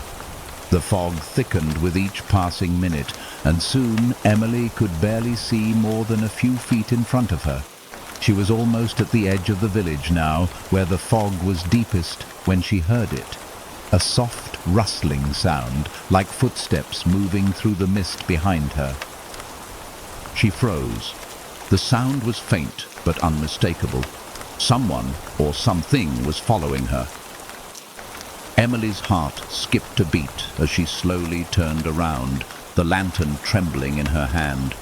The fog swirled around her, but there was nothing. No figure, no shape, nothing that she could see.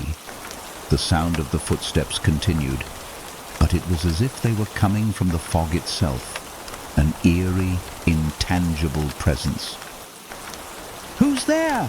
she called out, her voice shaking despite her efforts to remain calm.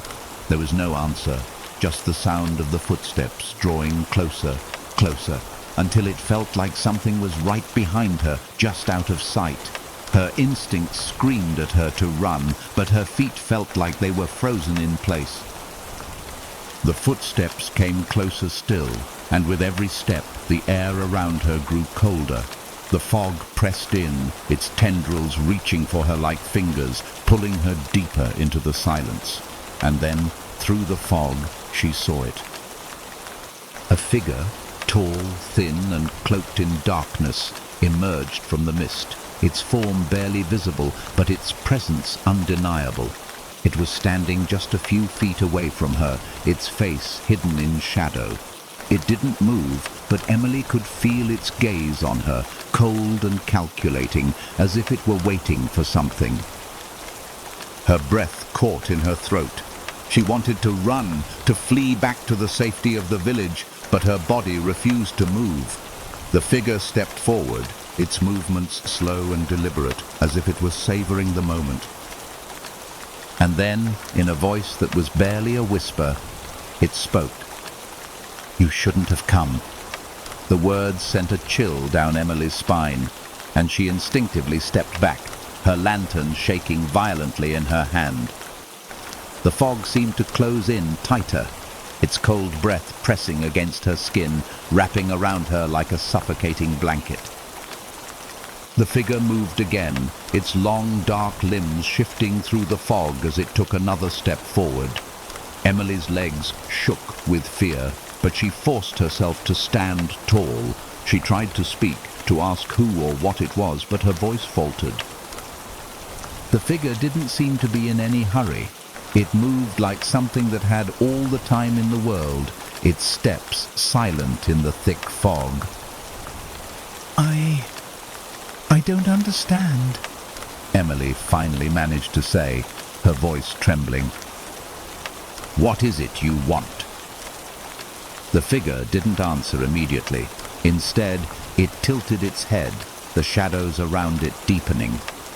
The silence stretched for what felt like an eternity, and just when Emily thought she might collapse from the sheer terror clawing at her chest, the figure spoke again. "I want you to understand what's been hidden, what's been waiting." The fog shifted, swirling around the figure like a cloak. Emily's breath caught in her throat as she watched it, unable to tear her eyes away. A low hum began to emanate from the figure, a sound that was so deep and vibrating it felt like it was coming from the very earth itself. The fog, the disappearances, the shadows that stalk these streets, they're all part of it. Part of what's been calling to you, to all of you, the figure continued, its voice now more urgent. "You've all been part of it, and you've all been blind to it." Emily's heart pounded in her chest as she struggled to process the words. Was this some sort of twisted game? A hallucination? No, the figure wasn't just a figment of her imagination. It was real. She could feel it. The air was thick with its presence. "Who are you?" she demanded, her voice stronger now, fueled by the need for answers. "What are you?" The figure's form flickered, and for the briefest moment, Emily saw something beneath the cloak, something that shouldn't be. It was dark, writhing, like the figure itself was made of the very fog that surrounded them. The air grew colder still, and Emily could feel the weight of something terrible pressing down on her, an ancient power that had slumbered in the mist for far too long. You've seen the disappearances, felt the change. You've seen the town go quiet, the life drain from it. It's not just the fog, Emily. It's something worse. Something that feeds off the fear, off the souls that it takes. The figure moved closer, its dark presence overwhelming her. It was like a cold wind seeping into her very being, freezing her from the inside out. The ground beneath her trembled again, and the whispers began anew, but this time they were louder, clearer. "And now you will join them," the figure whispered. Before Emily could react, the fog surged forward, enveloping her, pulling her into the darkness. And then there was nothing. Story. The blood-stained portrait. There was an old mansion on the hill overlooking the town of Winternook, a place that had long been abandoned. Its windows were boarded up, and ivy had slowly begun to reclaim the crumbling stone walls.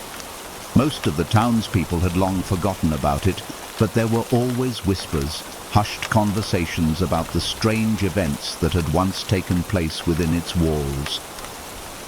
The mansion had been home to the Allister family, a wealthy and influential line of individuals who had mysteriously disappeared over a century ago.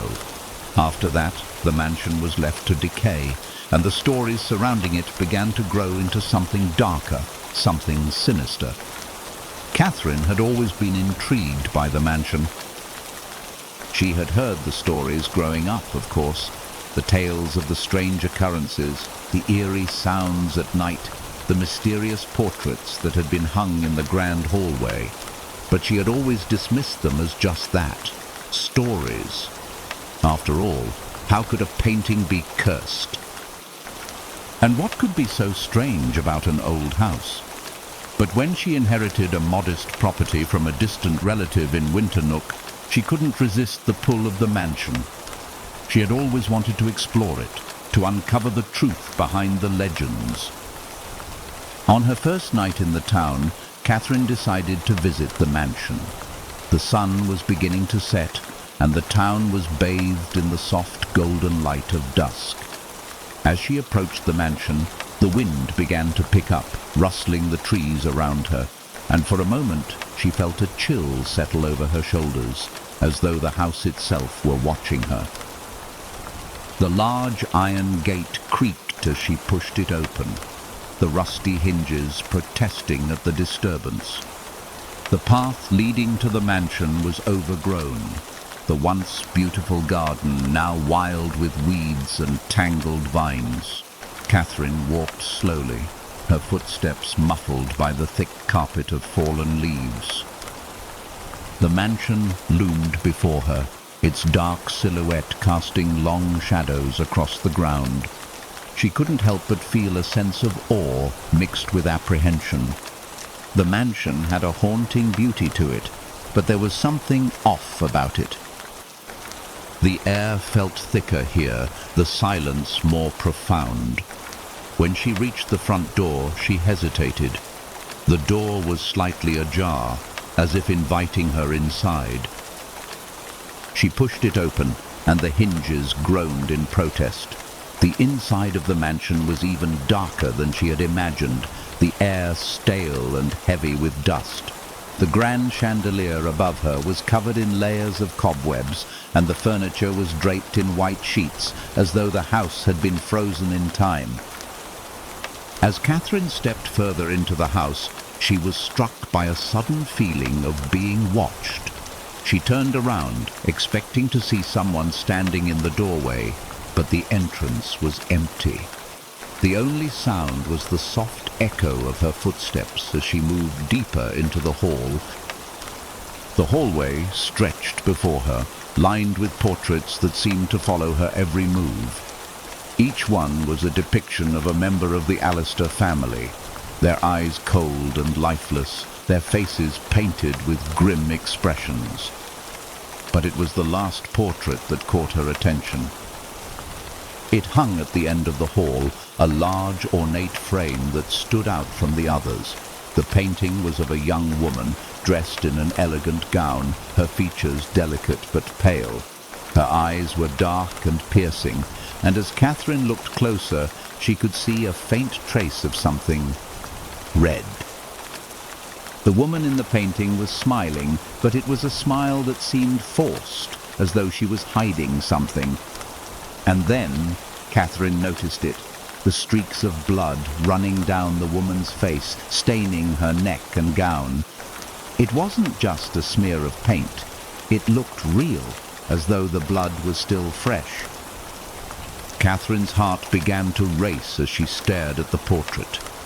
The longer she looked, the more the smile seemed to twist, as if it were mocking her. A sudden noise behind her made Catherine jump.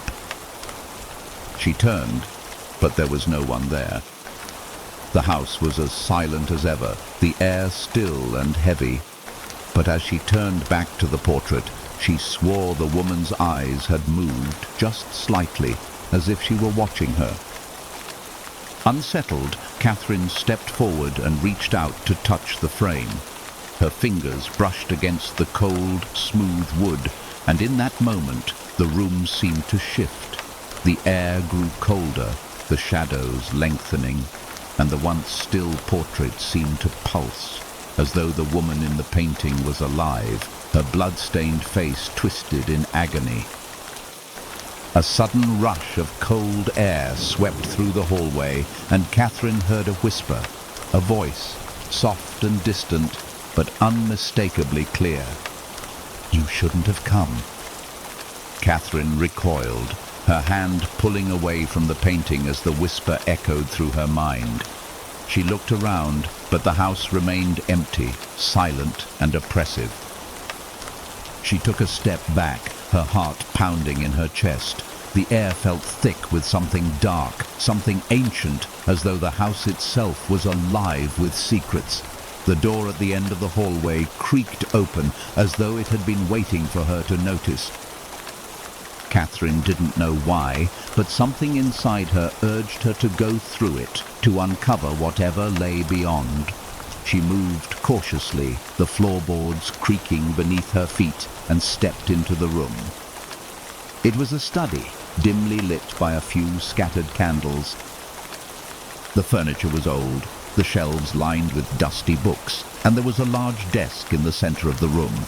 But what caught Catherine's attention was the strange object resting on the desk, a small, ornate box, carved with symbols she couldn't recognize. It was made of dark wood, and as she drew closer, she could feel an almost magnetic pull toward it. The whispers grew louder in her ears, and without thinking, she reached out and touched the box. As soon as Catherine's fingers made contact with the box, the entire room seemed to shudder.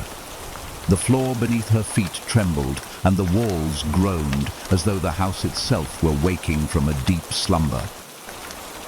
The air grew thick, oppressive, and she could feel the temperature drop drastically, as if the warmth had been sucked from the room. The whispers intensified, now a cacophony of voices, all speaking at once. They were angry, desperate, and filled with a sense of warning. Catherine pulled her hand away from the box, but it was too late. The lid of the box snapped open on its own, revealing a small blood-red stone resting inside. The moment the stone was exposed to the air, a sharp, deafening sound filled the room, a scream that echoed through the walls, its pitch rising higher and higher until it seemed to pierce Catherine's very soul. The stone began to glow, its crimson light casting strange, distorted shadows on the walls. The air became thick with a sense of malevolence, and Catherine could feel the presence of something dark, something ancient, rising from the depths of the house. The ground beneath her feet shifted, and she stumbled backward, nearly falling to the floor. She could hear the whispers now, clearer than ever, urging her to leave, to escape before it was too late. But it was already too late. The room seemed to warp and twist, the walls closing in around her as the shadows deepened. The whispers grew louder, more frantic, until they were a deafening roar in her ears. Catherine's eyes widened in horror as the figure from the painting, the woman with the blood-stained face, began to materialize before her, stepping out of the frame and into the room. Her face was twisted in agony, her eyes dark and hollow, and blood still dripped from her lips. She was no longer just a painting. She was real, her form shifting like smoke, her body floating in the air, her feet never touching the ground. "Why did you wake me?" the woman whispered, her voice low and hollow. "Why did you disturb me?" Catherine's breath caught in her throat as she backed away, but the woman's gaze followed her, piercing and unrelenting. "You've set it free," the woman continued, her voice echoing in the room. "The curse that binds us all? You've awakened the darkness." Catherine stumbled backward, her legs weak with fear. She tried to run, but the door slammed shut with a deafening bang. The woman's form grew larger, her blood-stained hands reaching out toward her. "Now," the woman hissed, "you will join us, forever." As the woman's hands closed around her throat, Catherine let out a scream that was swallowed by the darkness, the house consuming her like it had consumed so many others before her. The whispers faded into silence, and the mansion, once again, was still.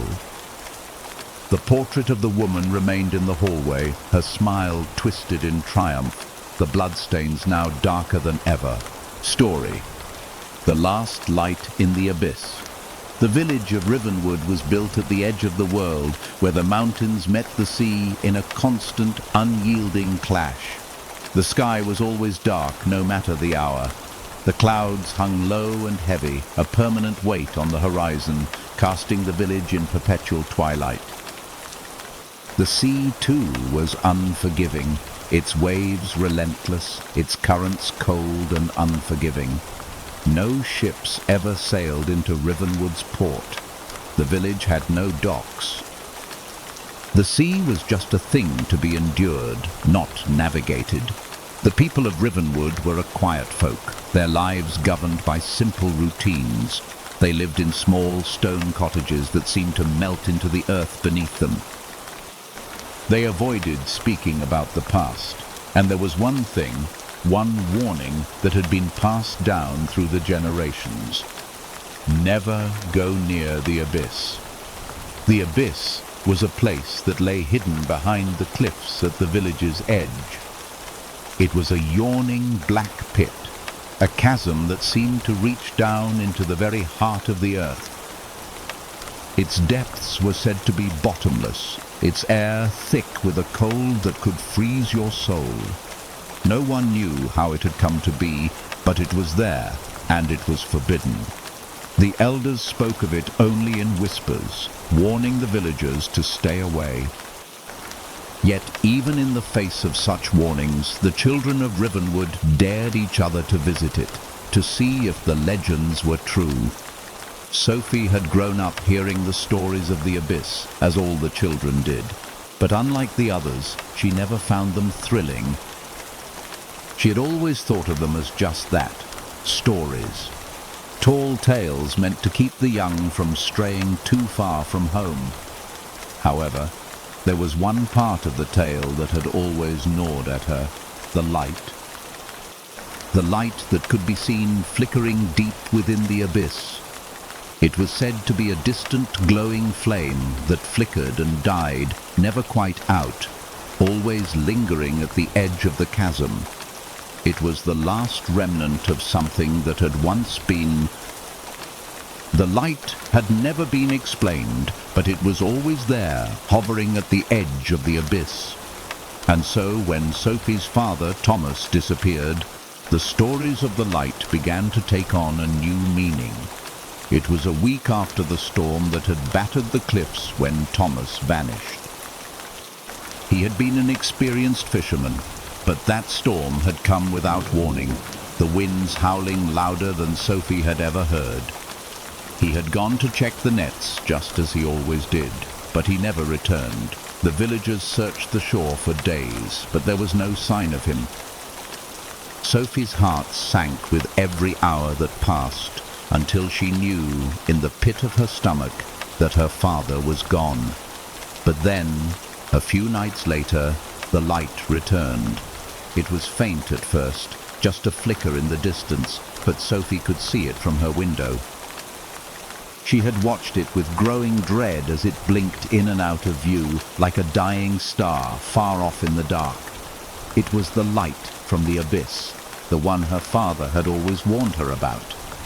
And something in her gut told her that her father had gone there. that the light had drawn him in. Sophie knew she had to find it, to discover the truth behind the light, behind the abyss. She couldn't ignore the call anymore.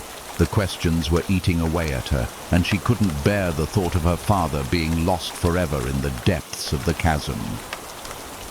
One evening, as the fog rolled in and the village began to grow silent, Sophie gathered the few things she would need, a lantern, a blanket, and a knife for protection, and made her way toward the cliffs.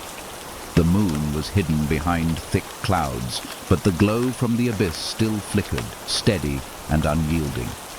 It guided her like a beacon, calling her forward, urging her to discover what lay hidden.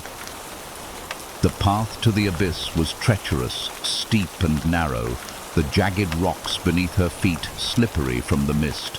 The wind howled, carrying with it the salt of the sea and the sharp scent of the earth.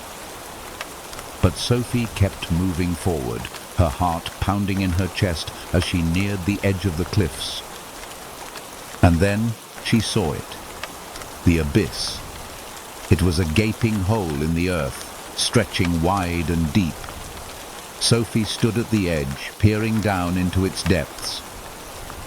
The blackness seemed to pulse as if alive, its edges shifting like a living creature.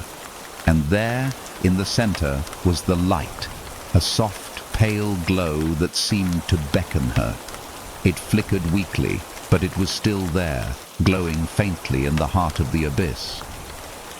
It wasn't a flame exactly, it was more like an ember, fragile and fleeting, but it was undeniably real.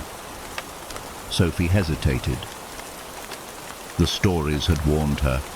The light was a trap, a lure, a thing that had drawn countless souls into the abyss before her. Her father and others before him had vanished into the chasm, lost to the darkness. But the light called to her. "Father," she whispered, her voice trembling in the wind. The light flickered again, brighter this time. Her heart raced. She knew she couldn't turn back. She had to understand, to see what lay beyond the light. She had to know what had taken her father, and if it was her fate to join him. With a deep breath, Sophie stepped forward. The ground beneath Sophie's feet shifted as she ventured closer to the edge of the abyss. The cold air rushed up from the depths, wrapping around her like a vice, choking her every breath. The closer she got, the more she could feel the presence of something ancient, something that had been waiting for her, for anyone, to come. The light in the chasm pulsed rhythmically, growing stronger with each step she took. But as she drew closer, something began to feel wrong. The shadows around her deepened, and the wind carried whispers, soft, distant voices that seemed to swirl in the mist, reaching out to her from the darkness. "Come closer, Sophie." Her heart skipped a beat. The voice was low, familiar, her father's voice, distorted and faint, coming from somewhere deep within the abyss. She shook her head, trying to push the thought from her mind, but the whispers grew louder, calling her name, urging her to come closer, to step into the chasm. Sophie reached for her lantern, trying to steady her shaking hands, but the flame flickered, threatening to go out. The air around her felt thick with tension, as if the very atmosphere was holding its breath. The whispering grew louder, and she could hear footsteps behind her, slow and deliberate, dragging across the rocks. She spun around, her lantern held high, but there was no one there. The cliff behind her was empty, but the footsteps continued, echoing in her ears, growing closer. "Don't listen, Sophie," the voice whispered again, now unmistakably her father's voice, clear and sharp, full of fear. "It's a trap. You shouldn't have come." Sophie's heart raced as she turned back to the abyss, her eyes locked on the flickering light. It was so close now. All she had to do was take that final step, to reach out, to grasp the truth. But a voice deep inside her warned her to stop. "Turn back. Don't look." She took a step back, almost falling as the ground beneath her crumbled, but she steadied herself. The light in the abyss flickered again, almost as though it were teasing her, beckoning her with the promise of answers, of closure. But as she stepped closer to the edge, the shadows within the abyss shifted. The flickering light began to twist, warping into something darker, something alive. She could see shapes moving in the depths, figures, shadows, indistinct but unmistakably human, reaching out to her with empty, clawed hands. Sophie's breath caught in her throat as the light flickered one last time and the shadows surged upward, crashing against the edge of the abyss.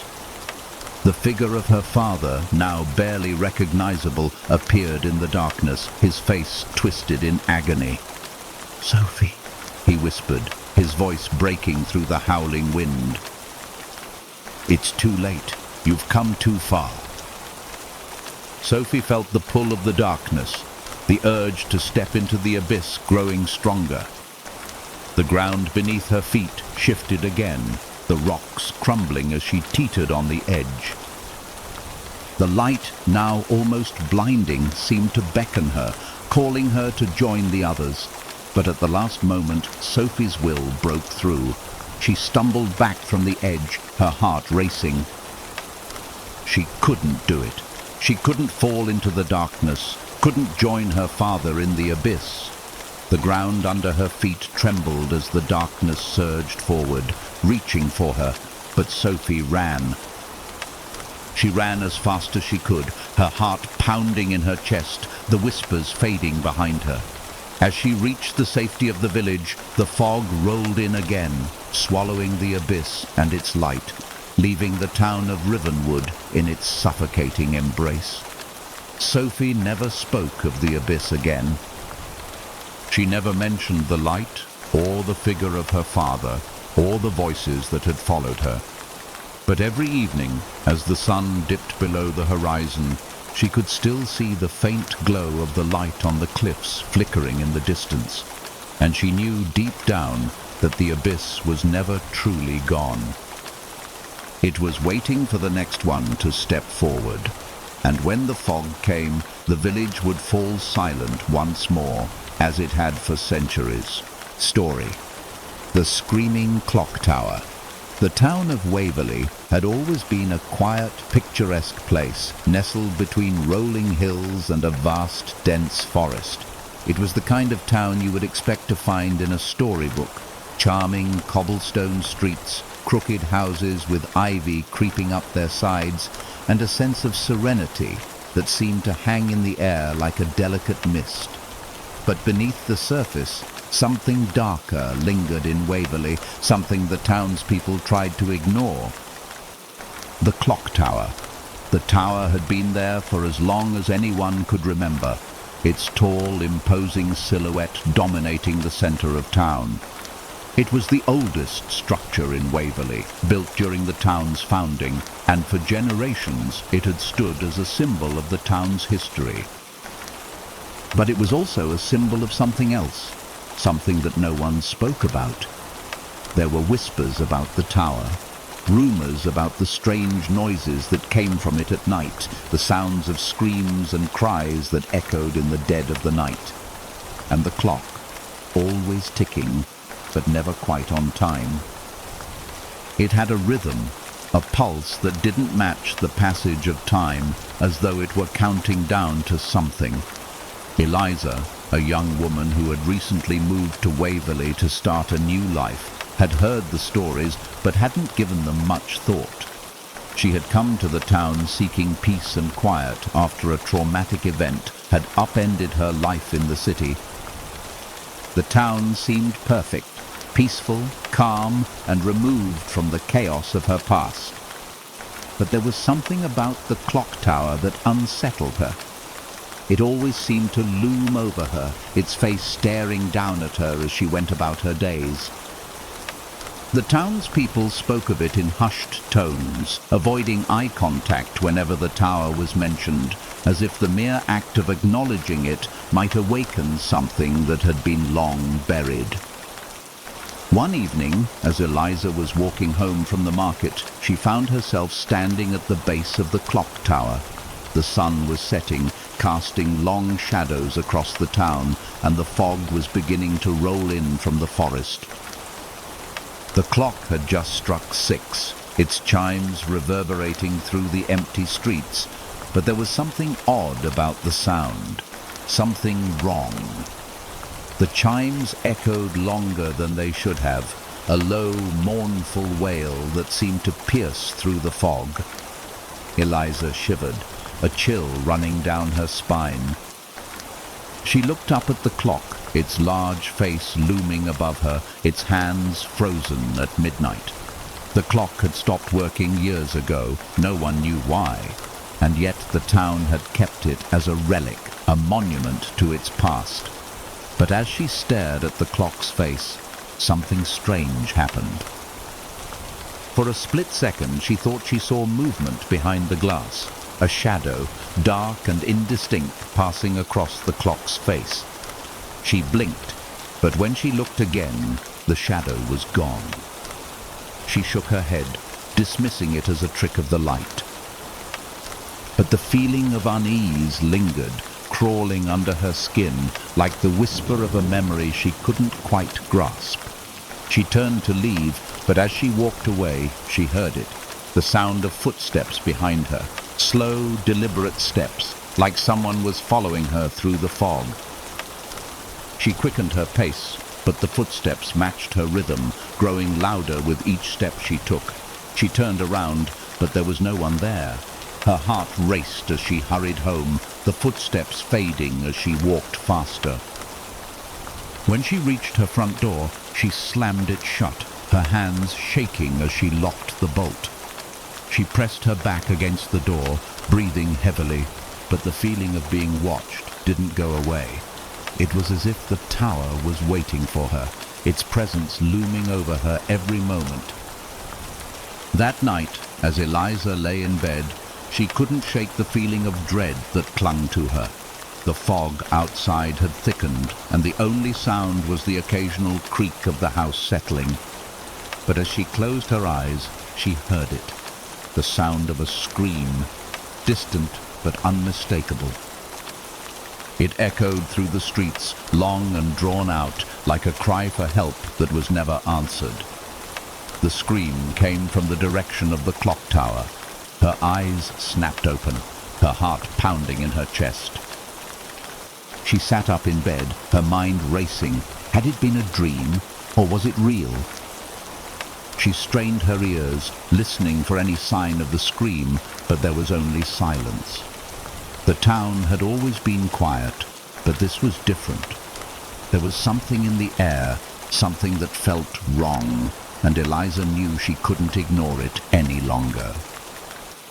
She had to find out what was happening at the clock tower, what the villagers had been hiding, and she had to do it before the darkness swallowed the town whole. The next day, Eliza made her way to the clock tower again, her resolve firm. She walked through the fog-covered streets, her footsteps echoing in the silence. The town was still, as if the fog had swallowed every sound, every movement. She reached the base of the tower, and as she looked up at it, she saw something she hadn't noticed before, a small, narrow door at the base of the clock tower. It was hidden behind a thick layer of ivy, its brass handle tarnished and worn. Eliza hesitated for a moment, but the pull of curiosity was stronger than her fear. She reached for the handle and turned it.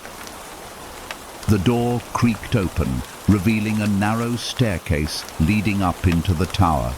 The air was thick with dust, and the smell of old wood and rust filled her nostrils. Eliza took a deep breath and stepped inside, her lantern casting flickering shadows against the walls. The staircase spiraled upward, winding its way toward the top of the tower. With each step the air grew colder, and the oppressive silence pressed down on her, making her heart race. At the top of the stairs, Eliza reached a small circular room. The walls were lined with old bookshelves, their contents forgotten and untouched. In the center of the room was a large wooden chair, its seat stained dark with age. And there, in the far corner of the room, was the clock, the heart of the tower. But something was wrong. The clock's face was cracked, the hands twisted and warped as though they were being pulled by an invisible force. The chimes, which had once been clear and precise, were now out of sync, ringing at odd intervals, their sound disjointed and discordant.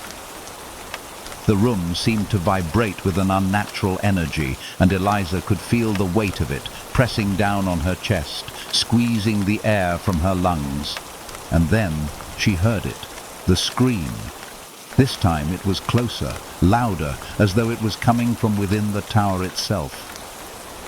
Eliza spun around, her lantern shaking in her hand, but there was no one there. The room was empty, save for the chair and the broken clock. She approached the clock, her heart pounding in her chest. The closer she got, the stronger the scream became, until it felt like it was vibrating inside her skull. She reached out a trembling hand to touch the clock's face. As her fingers brushed against the cracked glass, the room seemed to explode with noise. The clock's hands jerked violently, the chimes ringing in chaotic bursts, and the floor beneath Eliza's feet seemed to shift, as if the entire tower were alive. The scream, now deafening, filled the air, and Eliza stumbled back, falling to the floor. The room spun, the walls distorting around her, and for a brief moment she felt as though she were being pulled into the clock, drawn into its very gears and workings. And then, as suddenly as it had started, the noise stopped. The room fell silent, the only sound the heavy beat of Eliza's heart. She slowly stood up, her breath coming in ragged gasps. She looked around the room, but the clock was still. The hands had stopped moving, frozen in place, and the air was thick with an unnatural stillness. But then a shadow moved. It was faint at first, just a flicker in the corner of her vision, but it grew larger, more defined. A figure, tall, shrouded in darkness, appeared in the doorway. Eliza's breath caught in her throat as the figure stepped forward, its eyes glowing with a strange, otherworldly light. "You shouldn't have come," the figure whispered, its voice a low, raspy growl. "The clock is broken, and now, so are you." Eliza tried to move, but her legs felt heavy, as though the very air was holding her in place. The figure advanced, its form growing clearer, revealing the twisted, decayed face of someone she didn't recognize. "The town belongs to the clock now," it said, its voice echoing in her mind. "And so do you." As the figure reached out for her, Eliza screamed, but her voice was swallowed by the darkness, the tower closing in around her, its pulse quickening with the beating of a heart that had been dead for years.